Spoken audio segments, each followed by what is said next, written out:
Hello बच्चों, चलिए प्रश्न को पढ़ते हैं। A dot B plus C cross A plus B plus C का मान है। विकल्प दिया गया है हमें। पहला विकल्प है 0, ए, बी और सी। चारों में से सही विकल्प हमें बताना है। प्रश्न को हल करेंगे उसके पहले मुख्य अवधारणा लिखेंगे। मुख्य अवधारणा में हम प्रश्न को हल करते वक्त जिन सूत्रों का प्रयोग किया जाता है उन्हें लिखते हैं बच्चों। तो अवधारणा मुख्य अवधारणा में हम यहाँ पर सदिश से संबंधित कुछ सूत्रों को लिखेंगे। सबसे पहले हम सदिश त्रिगुणन का सूत्र लिखेंगे कि ए सदिश बी सदिश सी सदिश, ये होता है सदिश त्रिगुणन। इसे आप ऐसा लिख सकते हैं, ए क्रॉस बी और उसके बाहर लगा सकते हैं डॉट सी। ये होता है अदिश त्रिगुणन। ठीक है। अब यहाँ पर एक बात आपको ध्यान देना है कि यदि यहाँ पर कोई किसी की पुनरावृत्ति हो जाती है, मान लीजिए ए सदिश, यहाँ पर भी आ जाए ए सदिश और फिर आ जाए सी सदिश, तो ऐसी स्थिति में इसका मान किसके बराबर होता है? 0 के बराबर होता है। तो ये बातें आप समझ सकते हैं। आइए अब हम प्रश्न को हल करते हैं। हमें क्या दिया गया है जिसका मान ज्ञात करना है? यह है ए सदिश डॉट बी प्लस सी सदिश, उसके बाद क्रॉस है, उसके बाद है ए सदिश प्लस बी सदिश और प्लस होगा सी सदिश। ये दिया गया है। अब हम इसे हल कर लेते हैं। तो ए सदिश को अभी वैसे रहने देते हैं और इसको यहाँ पर हल कर लेते हैं। तो बी का ए से क्रॉस गुणा करेंगे, तो बी सदिश क्रॉस ये हो जाएगा ए सदिश।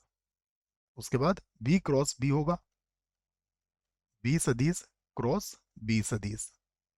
उसके बाद होगा बी सदिश क्रॉस हो जाएगा सी सदिश, प्लस अब सी सदिश का करेंगे तो सी सदिश क्रॉस ए सदिश। उसके बाद हो जाएगा प्लस का सी सदिश क्रॉस बी सदिश, फिर प्लस लगेगा और होगा सी सदिश क्रॉस हो जाएगा सी सदिश। अब हम फिर से लिखते हैं इसको। तो ए सदिश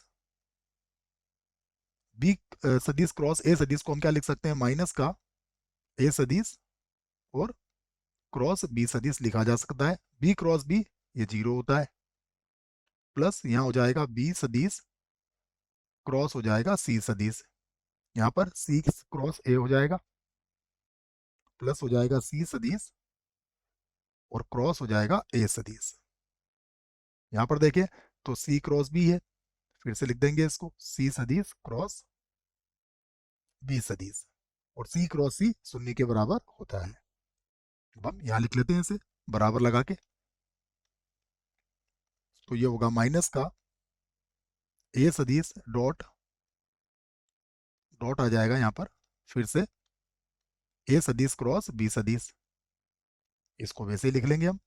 ये होगा ए सदिश और क्रॉस हो जाएगा बी सदिश, प्लस फिर से होगा ए सदिश डॉट बी सदिश क्रॉस सी सदिश।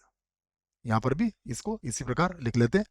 तो ये बन जाएगा हमारे पास प्लस का ए सदिश, और यहाँ पर देखिए सी है तो डॉट लग के हो जाएगा सी सदिश क्रॉस ए सदिश।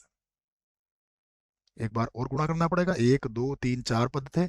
देखिए अब ये जो सी क्रॉस बी है, हम इसे बी क्रॉस सी लिखेंगे तो माइनस का हो जाएगा, और गुणा करेंगे तो ये हो जाएगा ए सदिश और डॉट बी सदिश क्रॉस सी सदिश लिखा जा सकता है। अब यहाँ देखिए जैसे जो आपको समझाया, अगर ए और ए यहाँ पर पुनरावृत्ति होती है तो उसका मान किसके बराबर होता है? 0 के बराबर होता है। तो यहाँ पर ए डॉट ए आ जाएगा और क्रॉस बी है, अर्थात इसका मान तो 0 के बराबर होगा, और प्लस ये हो जाएगा ए सदिश बी सदिश और सी सदिश, ऐसा लिख सकते हैं इसको।